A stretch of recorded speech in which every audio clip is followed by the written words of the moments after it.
tomaram café, já olharam a palavra, aqueceram a conversa, e agora então nós vamos para um alimento um pouco mais sólido, quem sabe, né?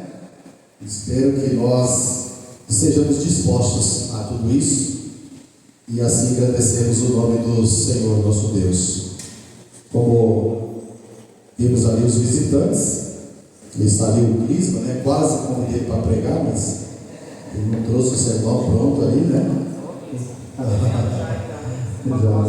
já não trouxe o sermão pronto ali, mas o Clisma, ele, lá na igreja, ele ministra aulas, né? Prega a palavra, é músico, ou seja, tem que fazer um pouco de cada coisa, não tem jeito, né? Também consegue pintar, né? Pintar a igreja, né? Mais ou menos, né? Se esforçar, aquele jeitão multiuso que nós somos, né? Louvamos a Deus pela vida do Clisma, já tivemos aula com ele de Daniel, ano passado,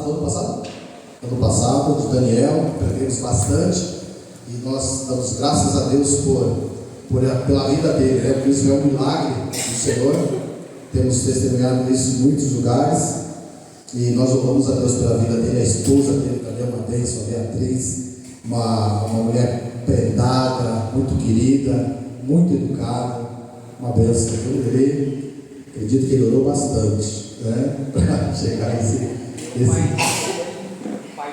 E orando também, sim. Meu Deus, uma vez que casou, né? Deixará o homem, pai, mãe, deixará. Né? Então a gente quer que tenha uma estabilidade, né? É isso que nós queremos. Ok? Vamos lá? Irmãos, eu quero convidar você gentilmente a abrir a palavra do Senhor no primeiro livro da Bíblia, né? Gênesis 2, 21 ao 22. Gênesis 2, 21 ao 22. Glórias a Deus.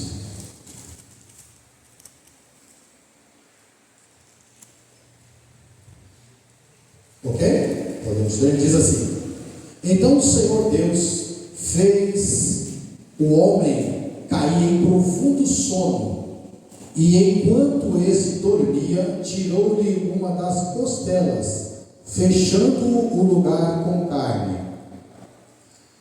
Com a costela que havia tirado do homem, o Senhor Deus fez uma mulher e a levou a ele. Disse então o homem: Esta sim é osso dos meus ossos e carne da minha carne. Ela será chamada mulher, porque do homem foi tirada. Por essa razão, o homem deixará pai e mãe e se unirá à sua mulher, e eles se tornarão uma só carne. Amém. Feche seus olhos por um pouco. Pai, nós te rendemos graças, te louvamos, mediante a palavra do Senhor, queremos buscar em Ti a compreensão das verdades bíblicas que o Senhor tem para nós nesta manhã de domingo, e pedir a Deus que os nossos corações recebam a Tua palavra de bom grado, que haja uma recepção na nossa compreensão, que o nosso entendimento seja permeado, Senhor, pela bênção do Espírito, trazendo compreensão, para que nós tenhamos, Senhor Deus, o entendimento daquilo que o Senhor traz para a vida da gente nesta manhã. Que sejamos aqui, Deus, com um firme propósito de termos esta oportunidade como uma primazia da nossa vida ao ouvirmos a Tua palavra. Que o Senhor nos abençoe, regue o nosso entendimento, para que tenhamos a compreensão, para que compreendendo, venhamos desfrutar dos benefícios dispostos na Tua palavra. Abençoamos a todos, em nome do Senhor Jesus. Amém. E graças a Deus. Eu vou pedir um copo d'água para alguém, por gentileza. Minha garganta já está acusando que o sol está quente, né? Que o calor está, a umidade está baixa, e eu vou precisar de um pouquinho de água aqui, por gentileza. Então, vamos compreender um pouco aqui. Eu estou usando aqui Gênesis para fazer uma construção do plano de Deus, da obra de Deus, mas acima de tudo, obrigado, Gringo, querendo trazer entendimento, criar em nós um entendimento sobre a igreja. Quem me dera tivesse tempo de percorrer Efésios para trazer um pouco mais, né, a eclesia, para que nós pudéssemos compreender essa inserção da igreja em família. Eu não vou conseguir porque é uma construção maior, mas eu quero trazer aqui, ainda com um tempo limitado, o entendimento a respeito disso. O que nós observamos ali agora é a obra de Deus para preparar uma família para si. Quando então ele coloca sobre Adão um profundo sono. Não esqueça dessa palavra, porque depois você vai precisar, talvez até nas nossas reuniões familiares, tratar disso. Então aqui eu já estou dando um spoiler aí para você entender. Um profundo sono. Veja, é como se fosse, por exemplo, se fosse um hospital, é aquela anestesia geral, não é isso? Que a pessoa não sente dor. Então, se nós fôssemos alcançar um pouco mais, no contexto humano, seria praticamente uma morte. E aí o Senhor vai extrair do homem, né, da costela do homem, e vai formar a mulher, a sua companheira. E a partir daí, então, o Senhor forma o primeiro casal com o grande projeto de formar a família para Deus. A família de Deus. E o próprio homem, com entendimento, acredito que muito mais privilegiado do que os mais sábios da atualidade, já percebe que ela é a sua esposa, e ele vai declarar isso. Então Adão, vendo a Eva, ele vai dizer: essa é osso dos meus ossos. E ele vai olhar para diante dessa situação e ter uma compreensão de que ele está formando uma família. Então isso é de suma importância que nós compreendamos isso. Até porque este propósito do Senhor, até a volta do Senhor Jesus Cristo, é que formem-se famílias. E em especial no projeto original, famílias que glorifiquem a Deus. E que Deus se faça presente no meio dessa família. Porque eu preciso observar a projeção, o projeto de Deus em criar a família. Ele criou uma família em um ambiente de plena santidade. Eu preciso compreender isso. O Senhor criou uma família em um ambiente de plena santidade, de uma maneira poderosa, obra das suas próprias mãos. Por isso que quando nós nos referimos à família de Deus, nós precisamos entender o ambiente que nós precisamos desenvolver dentro da nossa casa, como família de Deus. Uma vez que eu carrego esse nome, ou esse encargo sobre a minha vida, você sobre a sua vida, nós precisamos entender claramente, irmãos, o ambiente de santidade que nós precisamos nos portarmos como família diante do Senhor. Porque a criação da família, a formação nós já entendemos, correto? Todos entenderam aí? Está bem clarinho, né? Então esse é o ambiente. Quando nós observamos para as divergências, não só do mundo atual, mas de todas as eras após pecado, o quanto isso se perdeu, o quanto o afastamento das famílias de Deus vem se propagando pelos milênios. E nos tempos atuais, é uma situação a ser comparada com o tanto de Sodoma e Gomorra e o ambiente da sociedade de Noé. Até porque a Bíblia vai dizer que assim como foram nos dias de Noé, será a vida do Filho do Homem. E ele não está falando ali da construção da arca em si, mas ele está falando de como se encontra aquela sociedade. Ele vai dizer: casavam e davam-se em casamento, só que aquele casamento não tinha mais nada a ver com o ambiente que Deus havia planejado. Um ambiente totalmente divorciado do plano do Senhor Deus. Por isso é comum nos dias de hoje casar-se de qualquer maneira, sem nenhuma avaliação em Deus, e depois trazer para diante de Deus para consertar aquilo que já começou errado. Agora, se planejou casar-se de uma maneira errada e trouxe para diante de Deus para consertar, uma vez que consumou o casamento, ou sei lá, o ajuntamento, por que não fez isso antes de casar? Se já sabia que precisava de um conserto diante de Deus, por que não consertou a vida para começar certo? Percebe que já tem uma disparidade bastante a ser observada. Então isso nós precisamos compreender, porque a gente tem que ter esse zelo na nossa vida, não só no casamento, mas em tudo, para que nós não venhamos nos ajuntamos ou adquirimos coisas erradas e depois trazê-las para santificar diante do Senhor. Lá no livro de Números, em Baal Peor, eles fizeram coisas semelhantes. Balaão não conseguiu amaldiçoar aquele povo, porque Deus o havia abençoado, o povo. Mas Balaão ensinou estratégias para que os homens se interessassem pelas mulheres. E logo em seguida eles estavam adorando a Baal, envolvidos com a prostituição. E depois que o Senhor trouxe ali um juízo e muitas daquelas pessoas morreram, aparece um casal diante de Moisés, querendo consertar aquela situação. Falou assim: olha, eu estou com ela aqui, eu sei que isso é duro, irmãos, é fácil compreender isso nos dias atuais. Eu estou com ela aqui, mas eu quero fazer a coisa certa. Mas ele já sabia qual era a coisa certa, porque Moisés já os havia instruído, eles não poderiam se envolver com mulheres idólatras. O que aconteceu? Qual foi a bênção ministrada ali? Você sabe, não?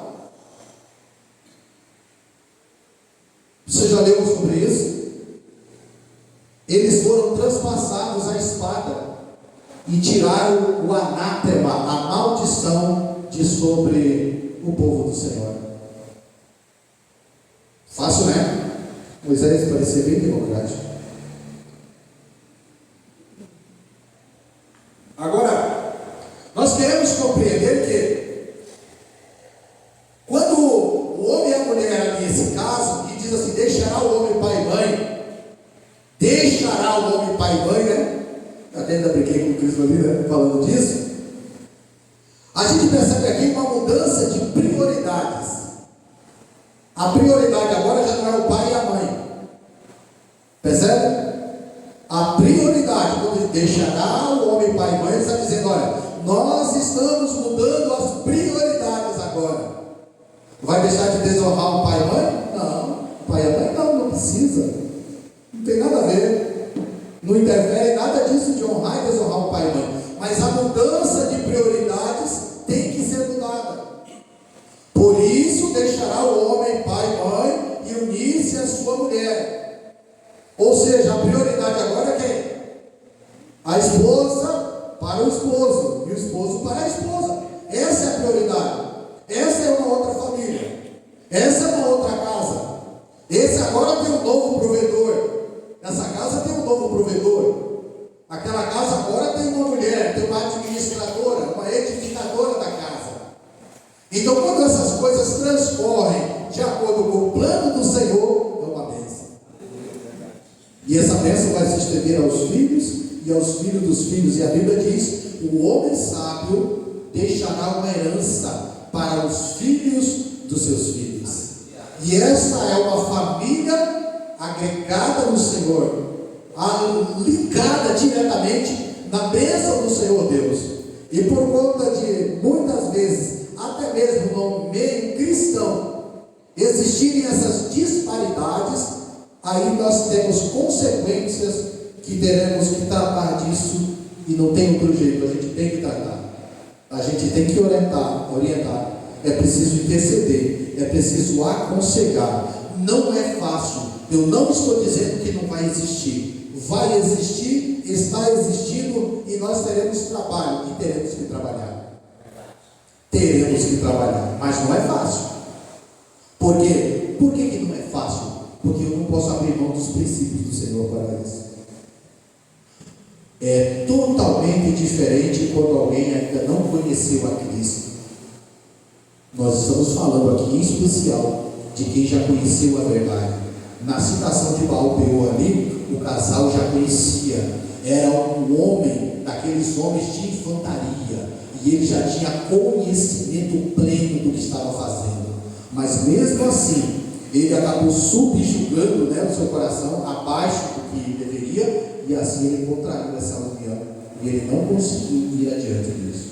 Então aí nós vemos por que o juízo foi implacado nele. Não foi por ignorância, foi por desobediência. Uma coisa é ignorância, outra coisa é desobediência. Então isso nós precisamos compreender. Agora eu gostaria de trazer para você, por gentileza, Malaquias 4:6.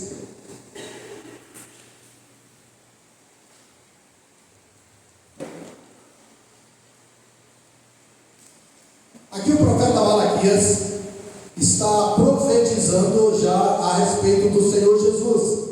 Essa profecia de Malaquias, a gente já estudou isso aqui, até de uma maneira, eu creio que repetitiva e exaustiva, quem sabe, se eu posso assim dizer. Mas ele já não está falando para aquele povo, para aquelas pessoas, naquelas condições. Até porque, quando essa profecia começa a se cumprir, veja, eu falei que ela começa a se cumprir, e ela está em voga, ou seja, ela está continuando. Aquele povo não existe mais, quando ela começa a se cumprir, porque são 435 anos, Então ninguém naquela época está mais presente ali. Todavia, a cultura, o repassar de pecado aconteceu, peleou todos esses anos. Por que eu estou chamando de 435 anos? Considerando a plenitude de Cristo no que diz respeito ao seu ministério, ok? Não no seu nascimento, Só para vocês terem uma alusão melhor disso. Então ele vai dizer assim: ele fará com que os corações dos pais se voltem para seus filhos, e os corações dos filhos para seus pais. De contrário, eu virei e castigarei a terra com maldição. Aqui, o profeta Malaquias já está profetizando o tempo do Senhor Jesus, porque ele havia dito: outra vez vereis a diferença entre aquele que serve e aquele que não serve a Deus. Ele está dizendo o seguinte: no tempo presente, esse povo não serve a Deus. Malaquias capítulo 1 e 2 vai explicar melhor: o sacerdócio corrompido.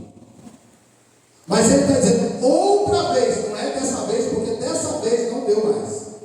Dessa vez encheu. Não é esse povo aqui agora. Vereis a diferença entre aquele que serve e o que não serve a Deus. E aí Jesus Cristo é vindo como o servo de Deus. E é Ele que começa. É Ele que dá início a tudo isso. Agora eu quero convidá-lo, por gentileza, a observarmos João, Evangelho de João, capítulo 19.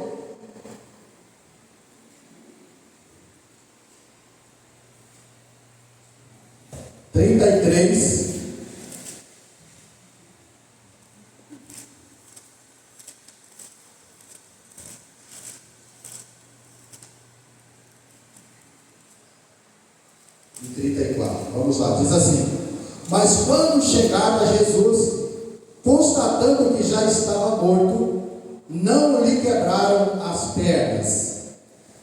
Em vez disso, os soldados perfurou o lado de Jesus com uma lança, e logo saiu sangue e água.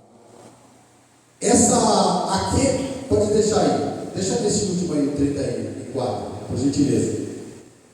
Esse versículo de João, ele tem uma alusão ao que nós observamos quando Adão tem um profundo sono e Deus abre o seu lado, tira uma costela e forma a mulher.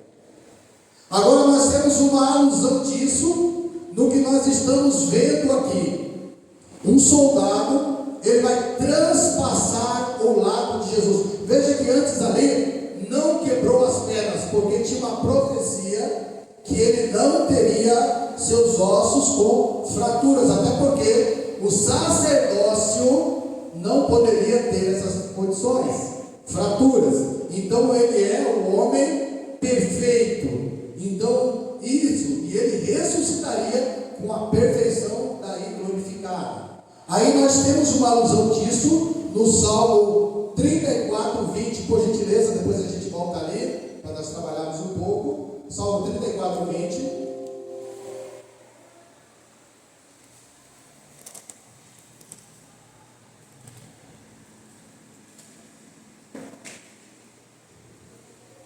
Protege todos os seus ossos, nenhum deles será quebrado.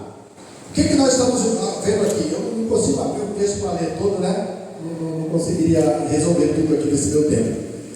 Mas já era profético, já era profetizado que seus ossos não sofreriam fraturas, porque isso aponta para um sacerdote perfeito. E todo o cuidado de Deus vai se cumprir em Cristo Jesus, para que ele cumpra exemplarmente tudo aquilo que fora dito sobre ele, sobre Moisés, sobre Abraão, sobre todos os profetas, sobre alguns salmos e outros que tiveram esse entendimento a respeito do Senhor Jesus. Até mesmo o profeta Balaão de Números teve alusão, teve entendimento, uma compreensão a respeito de Jesus e do seu reino. Até mesmo Nabucodonosor teve essa compreensão depois que ele passou aquele período vivendo de maneira vegetativa. Ele vai dizer que o reino de Cristo era um reino eterno, bem diferente do dele. Até Nabucodonosor vai ter esta compreensão, e isso é maravilhoso. Agora, essa morte de Jesus, eu não quero transformar isso em um misticismo.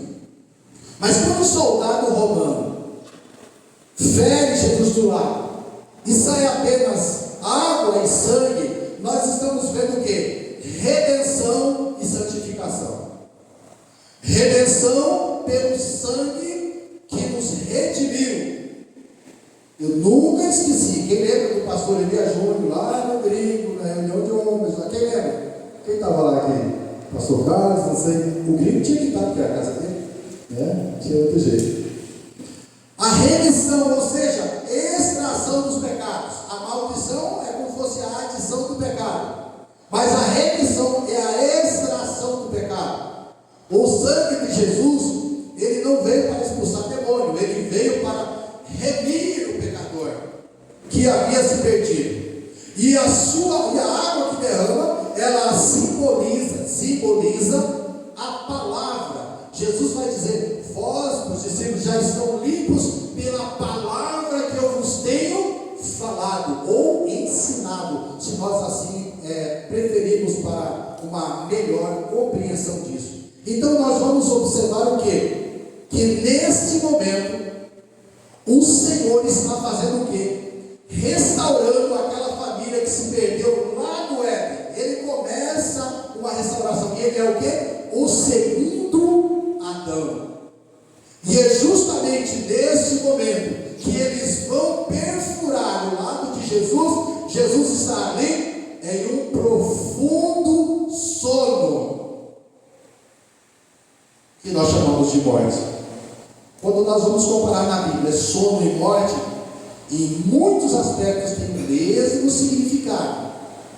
Aí quando Lázaro ficou despertado do sono, olha só, percebe? Lázaro estava morto, quase 4 dias, o boticário já não estava resolvendo mais, não tinha mais jeito, né? Não tinha mais o que fazer. E aí ele vai dizer: vou despertá-lo do sono. Na verdade ele está dizendo: eu vou ressuscitá-lo. Então quando Jesus, naquela condição na cruz, ele está em profundo sono no contexto de morte. E é justamente nesse profundo sono que a sua lateral é perfurada pela espada do soldado romano, e vai sair ali água e conforme eu mencionei. E aqui é um apontamento e faz o quê? Uma projeção para a formação da igreja do Senhor. E Malaquias havia dito que o coração dos filhos seriam convertidos aos pais, em outra tradução, não nessa que nós lemos, e também o coração dos pais aos filhos. Ele está falando de uma família que começa a se regenerar. O filho se converte ao Senhor e começa a ministrar ao pai, ou aos pais. O pai se converte ao Senhor e à mãe, e eles começam a ministrar na vida dos filhos, e essa ministração vai trazendo para essa família uma nova projeção no Senhor Jesus Cristo. E a isso chamamos de igreja. E é isso que chamamos de igreja, não meramente essa nossa reunião aqui pela manhã. Estamos falando de igreja em um contexto, nessa reunião e diante da sociedade. É de suma importância que nós compreendamos isso. Lembra que nós falamos das prioridades? A prioridade de uma nova família em Cristo é o quê? É gerar também na vida dos filhos a palavra de Deus, o Evangelho de Cristo, nutrindo seus filhos, para que a sociedade seja chamada de uma sociedade de bem-aventurados.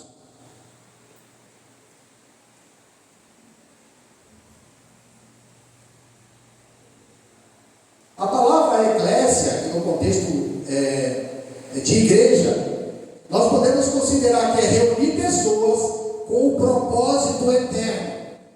Eclésia, igreja, tem o propósito de reunir pessoas para o propósito eterno. De que maneira? Mateus 28, 19. Cansativo eu de falar desse. Até eu estou cansado. Por gentileza, Mateus 28, 19. Portanto, vão e façam discípulos de todas as nações, batizando-os em nome do Pai, do Filho e do Espírito Santo. Você percebe? A igreja, ela tem este propósito de promover o encontro de pessoas com Cristo. Mas o que a gente faz na maioria das vezes? A gente promove o encontro de pessoas com uma sociedade religiosa e não apresentamos a Cristo. Não conhecem o Evangelho de Jesus. E aí essas pessoas vão se converter a uma sociedade religiosa e não a Cristo. Consequentemente, essas pessoas que se convertem a uma sociedade religiosa, as suas áreas de carências nunca serão superadas. Porque ela vai estar sempre dependendo de que alguém faça alguma coisa por ela. Não vai ter uma estrutura para receber uma ofensa, de superar aquela ofensa e continuar amando. Aí nós vamos observar que o grande compromisso da igreja é promover um grande encontro de pessoas que vão ser remidas pelo sangue de Jesus Cristo, que vão ser santificadas pela palavra do Senhor na ação do Espírito na vida dela. E essa responsabilidade é uma eclesia, é a igreja. E somos tirados das paredes de um lugar, não mais uma igreja templária, mas, como disse o pastor na ministração, cartas vivas em que as pessoas poderão ler. Percebe a grande maravilha? Depois vamos observar que essa reunião de pessoas, elas fazem o quê? Elas trazem o quê? A restauração dessas pessoas. Quando fazemos discípulos, nós estamos trabalhando como igreja, não é de nós, não é a minha habilidade, não é a minha teologia, não é a minha ciência, mas é a operação do poder de Deus, do Evangelho de Cristo, que vai trazer o que? A restauração dos relacionamentos com Deus. Separadas pelo pecado, são redimidas pelo sangue de Cristo, recebem a palavra do Senhor, se arrependem, se batizam e começa o processo de uma conversão que vai até a volta de Jesus. É todo dia. Louvado seja Deus.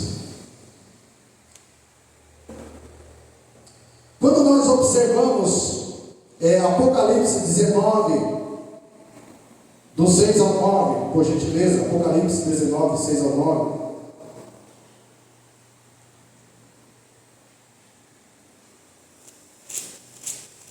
Então ouvi algo semelhante ao som de uma grande multidão, como o estrondo de muitas águas e fortes trovões, que bradava: Aleluia!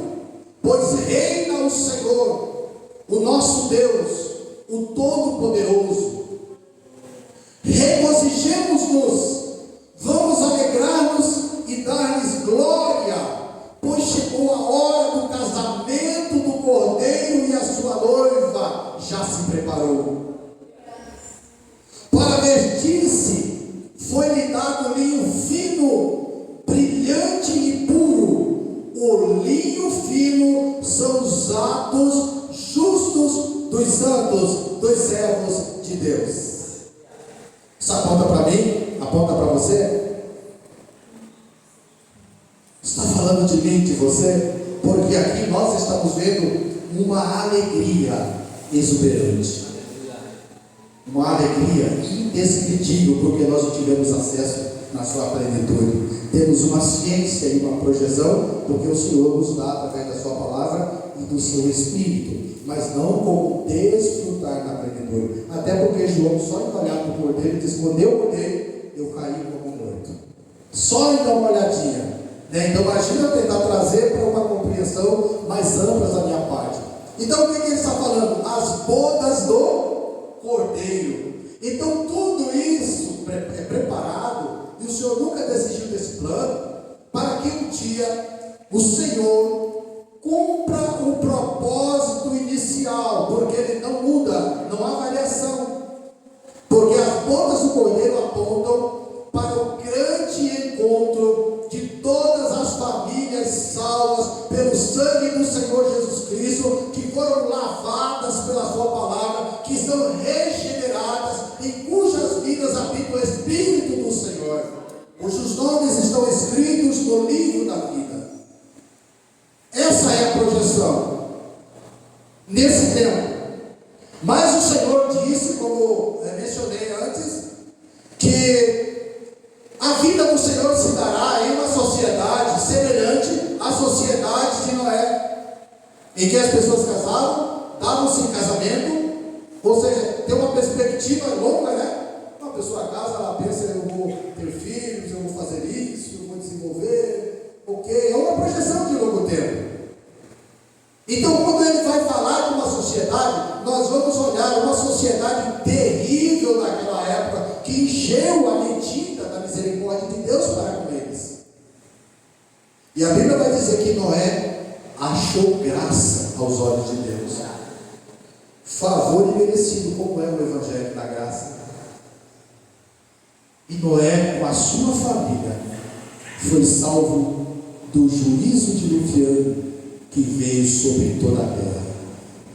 Então, quando nós trazemos para a igreja essas observações do porquê que nós fazemos o que estamos fazendo, talvez nós não saibamos de fato. Nós precisamos urgentemente sairmos de uma condição de espectadores, de frequentadores de reunião,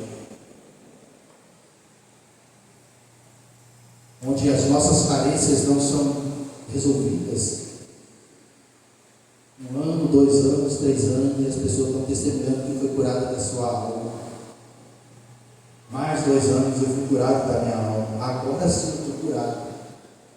Naquela igreja eu fui ferido, etc. E agora eu cheguei aqui machucado. E aqui nós vamos curar. Quando chega um tempo, essa ferida parece que se abre de novo.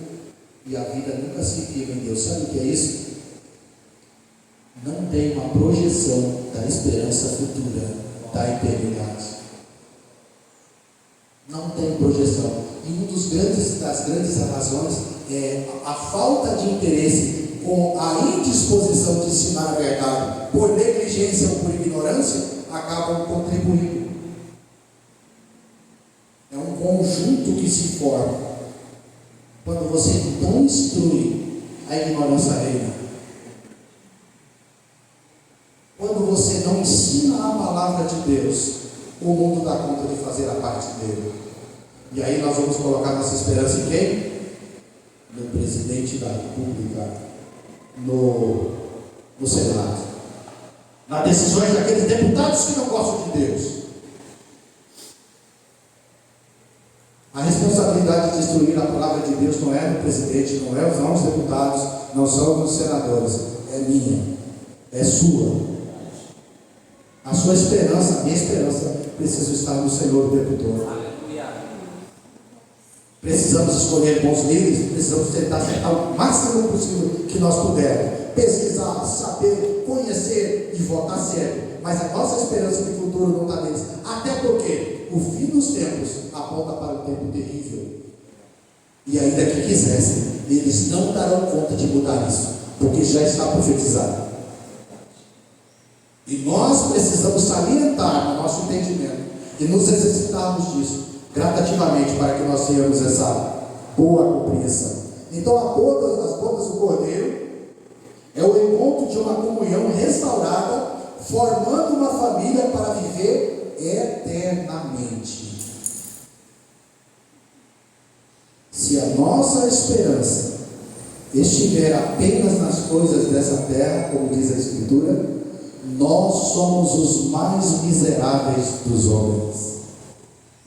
Não teremos entendido nada.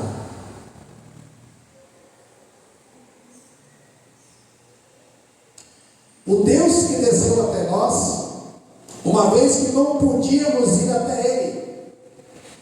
Vejamos essa projeção de quando o Senhor envia Jesus. E a Bíblia vai dizer, João 3,16, que Deus amou o mundo de tal maneira que Ele enviou o seu Filho. Por que Ele vai enviar o seu Filho? Ninguém aqui poderia chegar até Deus se não tivesse uma intercessão, ou intersecção na matemática, se você preferir. Ninguém subiu ao céu senão aquele que desceu. Então Ele desceu até nós. E no capítulo 1, versículo 1 de João diz: no princípio era o Verbo estava com Deus, e o Verbo era Deus, e o Verbo se fez carne e habitou entre nós. Ele desceu para resgatar aqui, para resolver esse problema da ira, que nos afastava, de ter comunhão com o Senhor. Então é Ele que desceu, essa é a iniciativa dele, e Ele desceu. Daí lá em João 14 Ele vai dizer: e eu voltarei para o Pai, vou preparar lugar, para que onde eu estiver, vocês estejam também. Ele está dizendo: todos os salvos não serão condenados com os ímpios. Todas as pessoas que um dia foram remidas pelo sangue de Jesus, que receberam a sua palavra e agora estão vivendo como? Em novidade de vida, estilo de vida, maneira de proceder, maneira de tratar as coisas. É isso que ele está dizendo. Viver em novidade de vida, nós testemunhamos da obra redentora na cruz do Calvário feita por nós.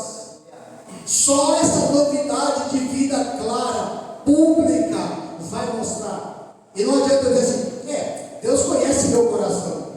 Isso não te incomoda não? Preocupante, Quem conhece dá destino ainda. Eu posso não conhecer, mas se conhecesse não podia dar destino, mas Ele pode. Então essa é a compreensão que precisa chegar na nossa vida como servo de Deus.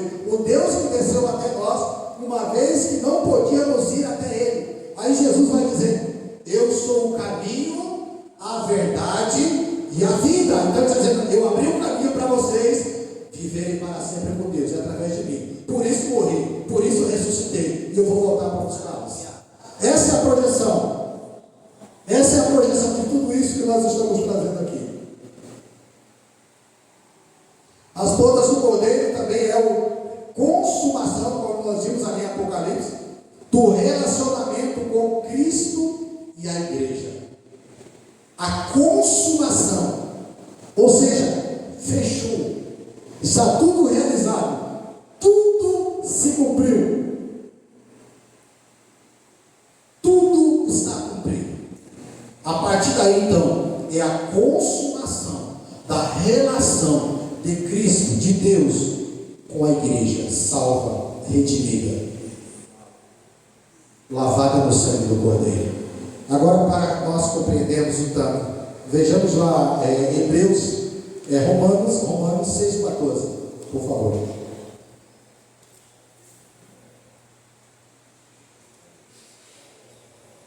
Pois o pecado não os dominará, ou não mais terá domínio, porque vocês não estão mais debaixo da lei, mas debaixo da graça.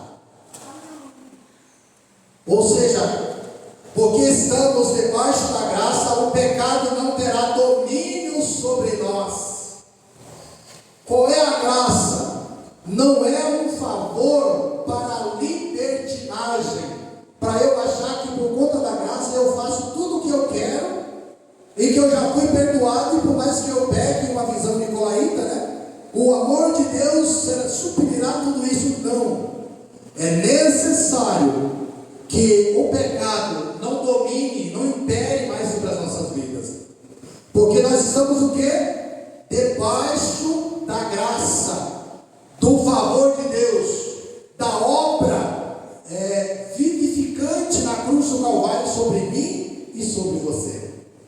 Agora eu quero trazer uma alusão para nós concluirmos e chegarmos no período da ceia. Olhem para cá, por gentileza. Olhem para cá. Nós sabemos que aqui são coisas meramente físicas. Isso é normal, absoluto. Concorda? Meramente física. Se alguém quiser fazer em qualquer lugar, copiando nós, ele pode fazer.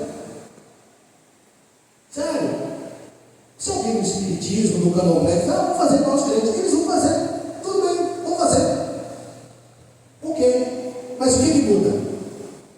O que muda é a vida que foi remida pelo sangue de Cristo e que foi santificada, regenerada, em quem o Espírito de Deus habita.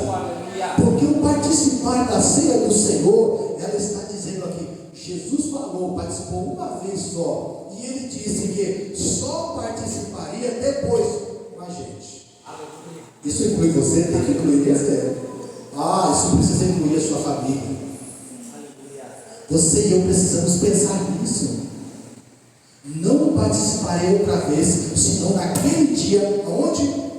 No reino do Pai dele, no reino de Deus. Então, quando eu vou participar da ceia, a ceia não é para me perdoar os pecados, é o contrário, é outra coisa. A ceia do Senhor, ela está dizendo: Senhor, eu creio, Senhor, eu estou esperando, mas se eu decido fazer isso, eu vou lá porque a ceia vai me dar condições de passar mais um mês suportando as adversidades. Com ceia ou sem ceia, as adversidades virão, e a gente vai precisar enfrentá-las. E quem nos separará do amor de Cristo? A fome? A tribulação? A angústia? Ou a morte? A morte não tem poder eterno sobre a vida de quem se salvou em Jesus. Isso é maravilhoso.